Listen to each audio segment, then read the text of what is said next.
சிவா திருச்சிற்றம்பலம். அந்த திருக்கோயில் ஒரு மன்னர், பாண்டிய மன்னர் காலத்திலே கட்டப்பட்டது. ஏனோ நமச்சிவாய வாழ்க, காலப்போக்கில் அது நீர்நிலை, ஆடு மாடுகள்லாம் மேய்கின்ற இடம். அதை இப்பொழுது தான் ஓரளவு எடுத்து செஞ்சுக்கிட்டு இருக்காங்க. அப்போது அப்படிப்பட்ட திருக்கோயிலுக்கு புனரமைப்பு, இதற்கெல்லாம் திருப்பள்ளி எழுச்சி படிக்கணும் என்று அந்த சிவாச்சாரியிடம் அடியேன் கூறுகிறேன். அதெல்லாம் காலையில் தாங்க படிக்கணும் அப்படின்றாரு. அலங்காரம் நடந்துக்கிட்டு இருக்கும்போதே சுவாமி பஞ்சபுராணம் படிக்கணும் என்று அடியேன் கூறுகிறேன். இந்த பூஜையை நான் முடிச்சுட்டு உன்கிட்ட மேய்க்க தந்துடுறேன். 12 மணி வரைக்கும் உனக்கு நேரம் இருக்குது. அடுத்த பூஜை 12 மணிக்கு தான்.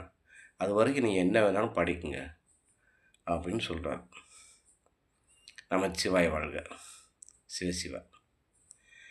இது எப்படி இருக்குது? ஒரு பந்தி நடைபெறுகிறது.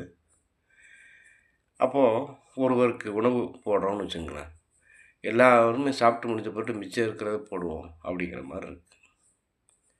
சிவசிவா. அந்த இடத்திலே